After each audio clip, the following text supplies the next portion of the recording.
లేకపోతే ఈ సమస్యలన్నీ ఉత్పన్నమై అంతిమంగా అన్రెస్ట్గా దారితీస్తుంది. మొదటి తారీఖు నాడే ఎట్టి పరిస్థితుల్లో ఎన్ని ఇబ్బందులున్నా ఈ రాష్ట్రంలో ఉన్నటువంటి ఉద్యోగులందరికీ కూడా మొదటి తారీఖు నాడే జీతాలు ఇవ్వాలనేటువంటి విధానపరమైన నిర్ణయం తీసుకొని ఈ ప్రభుత్వం అమలు చేస్తూ ముందుకు పోతుంది. నిన్నటికి నిన్న మొదటి తారీఖు నాడు ఫస్ట్ తారీఖు నాడు జనవరి ఫస్ట్ తారీఖు నాడు వాళ్ళ జీతాలు కూడా వాళ్ళందరికీ ఇవ్వటం జరిగింది అధ్యక్ష. This we're continuing it very meticulously. ఒక్కరోజు కూడా ఆలస్యం చేయకుండా ఫస్ట్ నాడే ఇస్తున్నాం అధ్యక్ష. అట్లాగే అధ్యక్ష మెడికల్ బిల్స్ సంబంధించి కొన్ని సంవత్సరాలుగా పెండింగ్ ఉన్నాయి బిల్స్ అని. అసలు మెడికల్ బిల్స్ అనేది పెండింగ్ పెట్టడం అనేది అంత ఇన్హ్యూమన్ అధ్యక్ష. ఎన్ని ఇబ్బందులు ఉండి హాస్పిటల్ పోయి వైద్యం చేయించుకుని వచ్చిన తర్వాత బిల్లులు కట్టలేక వాళ్ళు ఇబ్బంది పడుతున్నారంటే come what may let us clear all the pending bills of medical bills అని. మెడికల్ బిల్స్ 200 కోట్లు ఉంటే పైనే ఉంటే మొత్తాన్ని ఇప్పటివరకు చేసేసి జీరో చేసేస్తాం అధ్యక్ష. Total pending bills medical bills అన్నీ కూడా ఇప్పటివరకు ఉన్న అన్నిటినీ క్లియర్ చేసాం. No employee need not to bother about their medical bills now. The moment they submit, it will get cleared. అట్లాగే అధ్యక్ష 2023 నుంచి పెండింగ్లో ఉన్నటువంటి సప్లిమెంటరీ శాలరీస్ 2023 నుంచి 560 కోట్లు సప్లిమెంటరీ బిల్స్ ఎంప్లాయీస్ ఉంటే టోటల్గా 560 కోట్ల రూపాయలని సప్లిమెంటరీ శాలరీస్ అన్నిటిని కూడా ఆ పెండింగ్ ఉన్నటువంటి అన్నిటిని కూడా క్లియర్ చేసి మొత్తం పే చేసాం అధ్యక్ష. అట్లాగే ఇంకా ఇప్పుడు కూడా సప్లిమెంటరీ శాలరీస్ ఏమైనా బిల్లు ఉంటే నెల వాటిని కూడా క్లియర్ చేసుకుంటూ వస్తూ ఉన్నాం.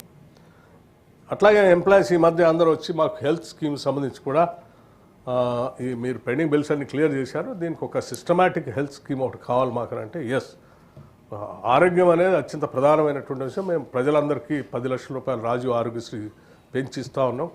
ప్రతి కుటుంబానికి సంవత్సరం లోపల 10 లక్షల వరకు ఎక్కడైనా వైద్యం చేయించుకోవడానికి. అటువంటిది ఉద్యోగస్తులకు ఎందుకు అని చెప్పి వాళ్ళ గురించి కూడా ఒక ఆలోచన చేసి ఒక కమిటీ వేసామని చెప్పి ఆ కమిటీ ఉద్యోగ సంఘాల నాయకుల్ని చీఫ్ సెక్రటరీని ఆధ్వర్యంలో కమిటీ వేసి you SIT and design your scheme and let us implement it. మేము ఈ గవర్నమెంట్ మాత్రం చాలా సీరియస్గా ఉంది ఇంప్లిమెంట్ చేయడానికి చేస్తున్నాం. It is on. అట్లాగే జాయింట్ స్టాఫ్ కౌన్సిల్ని కూడా ఏర్పాటు చేశాం. ఇట్లా వాళ్ళ సమస్యలు ఎప్పటికప్పుడు పరిష్కారం చేయడం కోసం సీరియస్గా ఈ రాష్ట్ర ప్రభుత్వం ఆలోచన చేసి ముందుకెళ్తూ ఉంది అధ్యక్ష. అట్లాగే ప్రతి నెల మేము ఈ పెండింగ్ బకాయిలు ఇచ్చే దాంట్లో కూడా ఇప్పటివరకు ఇచ్చుకొచ్చాం. ఇన్ ఫ్యూచర్లో కూడా ఎవ్రీ మంత్ 700-750 కోట్ల వరకు పెండింగ్ బిల్స్ అన్నీ కూడా పాత అన్నీ కూడా బకాయిలు చెల్లించుకుంటూ వెళ్తాం. అండ్ నేను ఈ రాష్ట్ర ప్రభుత్వం తరఫు నుంచి ఒక అష్యూరెన్స్ ఈ సభకి ఈ రాష్ట్ర ఉద్యోగస్తులు కూడా ఇవ్వదలుచుకున్నాం అధ్యక్ష. ఉద్యోగస్తుల బిల్లులు పెండింగ్ పెట్టుకోవటం, వాళ్ళ శాలరీస్ పెండింగ్ పెట్టుకోవటం, లేకపోతే మెడికల్ బిల్స్ పెండింగ్ పెట్టుకోవటం, వాళ్ళకి ఇవ్వాల్సిన రాయితీలు ఇవ్వలేకపోవటం అనేది ఇది ప్రభుత్వానికి అంత గొప్ప విషయం కాదు, ఇది మంచిది కూడా కాదు.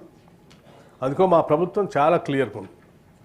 ఎంప్లాయీస్ వాళ్ళ జీతాలు కానీ వాళ్ళ పెన్షన్స్ కానీ గ్రాట్యుటీ కానీ లేకపోతే మెడికల్ బిల్స్ కానీ ఎర్న్ శాలరీస్ కానీ లేకపోతే ఇందాక వారు చెప్పినటువంటి మెటర్నిటీ లీవ్స్ కానీ లేకపోతే చైల్డ్ కేర్ లీవ్స్ కానీ వీటన్నిటిలో కూడా ఒక మానవత్వంతో కూడినటువంటి విధానపరమైన నిర్ణయాలు ఈ రాష్ట్ర ప్రభుత్వం తీసుకొని ముందుకు పోతుంది అధ్యక్ష.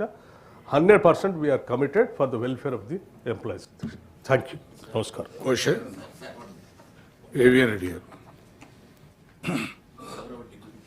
చెప్పినటువంటి లెక్కల ప్రకారము 31 మార్చి 2024 నుంచి యాజ్ ఆన్ టుడే అక్యూములేటెడ్ ఏదైతే అమౌంట్ ఉందో పెన్షన్ బెనిఫిట్స్ ఇచ్చేది వచ్చేసి 7,996 crores. అది అంటే almost 8,000 crores. Against that 31 March 2024 నుంచి యాజ్ ఆన్ టుడే అంటే ఏంది, జస్ట్ ఇంకొక 3 months మార్చి వచ్చింది అనుకోండి, 2 years అవుతుంది. 2 yearsలో వాళ్ళు క్లియర్ అప్ చేసినటువంటి బిల్స్ ఎంత ఉంది అధ్యక్ష అంటే 1,752 కోట్లు. ఈ రేట్ ప్రకారం పేమెంట్ చేసుకుంటూ పోతుంటుంటే every month the retirement employees number is being accumulated. పాత వాళ్ళకి ఎప్పుడు ఇస్తారు, కొత్త వాళ్ళకి ఎట్లు ఇస్తారు? ఇంత చిన్న అమౌంట్ కాదు కదా. 6,244 కోట్లు అంటే చిన్న విషయం కాదు అధ్యక్ష. దాంతో ఎన్ని కుటుంబాలు సఫర్ అవుతున్న సంగతి కూడా మళ్ళీ గుర్తు చేస్తున్నాను. మీరు ఉన్నటువంటి అప్పుల బాధతోని అందరినీ సర్దుకుంటూ పోతున్నాం.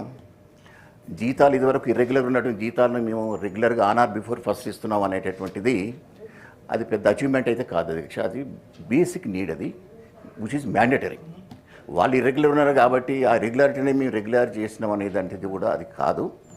కానీ ముఖ్యంగా ఇన్ని వేల కోట్లు మాత్రము ఎప్పుడు ఇస్తారు? 600, 700 ఇస్తుకుంటూ పోతున్నాం అనుకుంటుంటే వాళ్ళకి ఎప్పుడు ఇవన్నీ క్లియర్ అప్ అవుతున్న సంగతి ఈజ్ వెరీ బిగ్ క్వశ్చన్.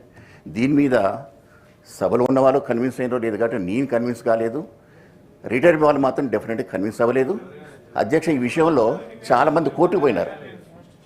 ఒక్క నిమిషం అధ్యక్ష, చాలామంది కోర్టుకు పోయినారు అధ్యక్ష. ఆ కోర్టు డైరెక్షన్ కూడా వాళ్ళు ఇంప్లిమెంట్ చేయకపోతే కంటెంప్ట్ కోర్టు అయింది అధ్యక్ష. ఎక్కడైనా భారతదేశంలో రిటైర్మెంట్ బెనిఫిట్స్ గురించి కోర్టుకు పోయిన సందర్భాలు కానీ వాళ్ళు ఇచ్చిన డైరెక్షన్స్ను హానర్ చేయకపోతే కంటెంప్ట్ ఆఫ్ కోర్టు కూడా అయింది అధ్యక్ష. మరి దాని గురించి ఇన్ని సమస్యలు ఉన్నప్పుడు వాళ్ళు ఇచ్చే 600, 700 ఇచ్చుకుంటూ పోతాం. This we discussed in the joint staff కౌన్సిల్లో పెట్టినామంటే అక్కడ ఎవరు ఉంటారు? సర్వీస్లో ఉన్న వాళ్ళ సమస్యలు వేరుంటాయి, రిటైర్మెంట్ అయిన వాళ్ళ సమస్యలు వేరుంటాయి. దీని గురించి మాత్రం ప్రభుత్వం ఇది చాలా సీరియస్ ఇష్యూ. డెఫినెట్గా దానికి ఒక మంచి పరిష్కారం ఇవ్వాలని మీ ద్వారా వారికి విజ్ఞప్తి చేస్తున్నారు. థ్యాంక్ యూ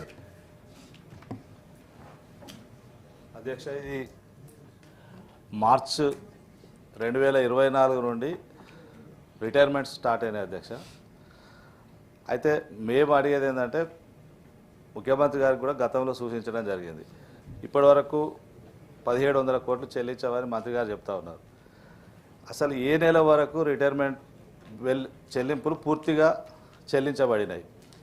ఒక గ్రీన్ ఛానల్ ఏర్పాటు చేయడం ద్వారా పెండింగ్ బిల్స్ అన్నీ కూడా ఒక డేట్ తీసుకొని డేట్ వైజ్గా మీరు క్లియర్ చేసుకుంటూ వస్తుంటే ఒక ఉద్యోగికి కూడా ఒక హోప్ ఉంటుంది, నాకు పలానా తారీఖు వరకు అందే అవకాశం ఉంది అని. ఇది నేను పలుమార్లు అంటే ప్రాతినిధ్యం ద్వారా చేశాను, ఇప్పుడు కూడా చేస్తున్నాం.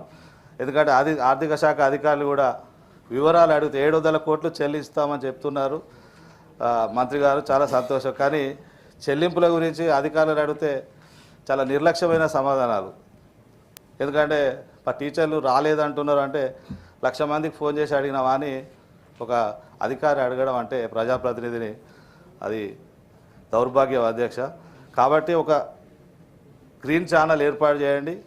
పెండింగ్ బిల్స్ అన్నీ కూడా, ఎందుకంటే మెడికల్ బిల్స్ ఒకే దఫా 180 కోట్లు క్లియర్ చేశారు, చాలా సంతోషం. ఎందుకంటే మెడికల్ బిల్స్ను ప్రాధాన్యతగా తీసుకున్నందుకు చాలా మరి సంతోషం.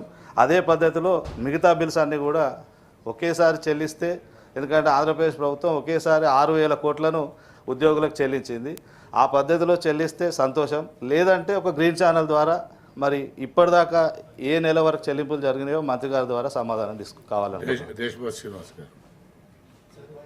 సమాధానంలో నిర్దిష్టమైనటువంటి